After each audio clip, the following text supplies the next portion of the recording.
Hello' ছাত্ৰ ছাত্ৰীসকল, আজি ক্লাছ 11ৰ বিহু চেপ্টাৰৰ 3 নম্বৰ অধ্যয়ন বিহুৰ বাদ্যসমূহ পৰিচয়। 1 নম্বৰ কুৱেশ্যন হৈছে বিহু বাদ্য কি কি আৰু তাৰে কোনকেইটাৰ বিহুৰ পঞ্চম বাদ্য বুলি কোৱা হয়? উত্তৰ হৈছে বিহু বাদ্য হ'ল ঢোল, পেঁপা, টকা, গগনা, সুতুলি, তাল আৰু বাঁহী। ইয়াৰে প্ৰথম 5 বিধক পঞ্চম বিহু বাদ্য বুলি কোৱা হয়। 2 নম্বৰ কুৱেশ্যন শাস্ত্ৰীয় সংগীতৰ মাৰ্গ নিৰ্দেশ অনুসৰি বিহু বাদ্যকেইটাৰ কোনটো কোন শ্ৰেণীৰ লিখা? উত্তৰ শাস্ত্ৰীয় সংগীতৰ মাৰ্গ নিৰ্দেশ অনুসৰি বিহু বাদ্যসমূহক 4 শ্ৰেণীত বিভক্ত কৰা হয়। অপশ্যন 1 হৈছে আনন্দ বা টাক বিহু বাদ্য। ড্ৰাম বা টাক বা খোলা একোটাৰ এটা বা দুটা মূৰত জন্তুৰ ছাল লগাই তৈয়াৰ কৰা বাদ্যযন্ত্ৰকে আনন্দ শ্ৰেণীৰ বাদ্য বুলি কোৱা হয়। খোল, নাগাৰা, মৃদং, টেপাঢোল, পাটিঢোল, গ্ৰাম আদিও আনন্দ শ্ৰেণীৰ বাদ্য। সুৰীৰ বিহু বাদ্য। ফু দি বজোৱা বাদ্যবিলাক সুশীৰ শ্ৰেণীৰ। পেঁপা, সুতুলি আৰু বাঁহী এই শ্ৰেণীৰ বিহু বাদ্য। তন্ত্ৰবাদ্য। জন্তুৰ কম্পন সৃষ্টি কৰি বজোৱা বাদ্যসমূহেই হ'ল তন্ত্ৰবাদ্য। গগনা এই শ্ৰেণীৰ বিহু বাদ্য। গণ বিহু বাদ্য। পাৰস্পৰিক আঘাত কৰি নাইবা ঘৰ্ষণ কৰি যিবিলাক বাদ্যযন্ত্ৰত ধ্বনি উৎপন্ন কৰা হয় সেইবিলাকক গণ বিহু বাদ্য বুলি ধৰা হয়। টকা আৰু তাল এই শ্ৰেণীৰ বিহু বাদ্য। কুৱেশ্যন নম্বৰ 4 পেঁপাৰ অংগকেইটাৰ নাম লিখা। উত্তৰ পেঁপাৰ অংগ 4টা হ'ল তোলা, সুৰী, গপ, চুপহী।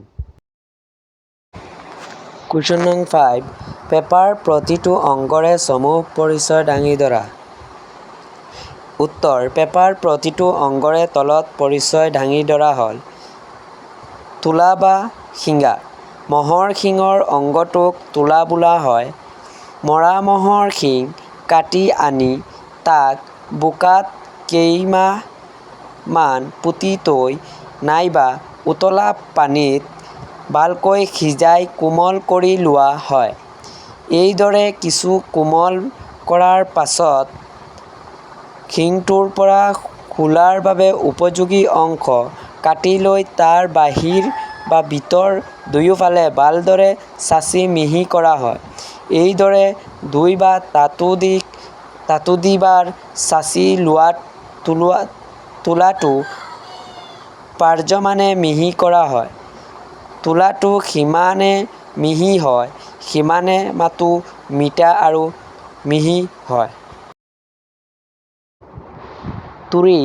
পেঁপাৰ ধ্বনি উৎপন্ন কৰা মূল অংগটিক তুৰী বোলা হয়। ইয়াক প্ৰস্তুত কৰিবলৈ 3 আঙুলমান দীঘলকৈ নল, খাগৰি বা বিজুলী বাঁহৰ এডোখৰ এমূৰে গাঁঠি ৰুৱাকৈ কাটি লোৱা হয়। গাঁঠিটোৰ তলৰ পৰা 1 আঙুল দীঘল আৰু 1 মিলিমিটাৰতকৈ কম বহল এখন মিহি আৰু পাতলকৈ চচা জিভা তৈয়াৰ কৰা হয়। এই জিভা জোখৰ পৰিমাণে পাতল হোৱাৰ ওপৰত বাদ্য বজোৱাৰ সুচলতা আৰু ধ্বনিৰ মানদণ্ড নিৰ্ভৰ কৰে। বেছি মিহি হ'লে বজাওঁতে সোপা মাৰি ধৰে, আনহাতে কম মিহি হ'লে পেঁপাৰ মাত মিঠা নহয়। গপ বা নলিছা।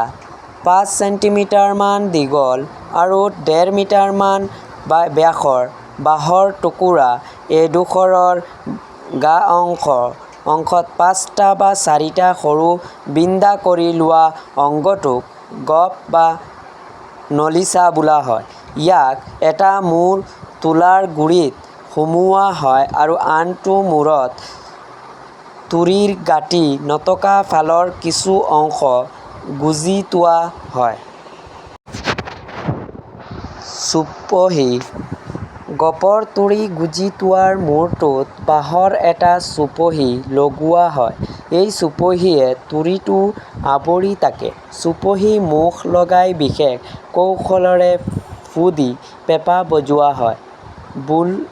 বুলনিত আঙুলি বুলাই সেই ধ্বনিবোৰৰ বিভিন্ন বোল বা স্বৰ উৎপন্ন কৰি পেঁপাৰ বাজনা সৃষ্টি কৰা হয়।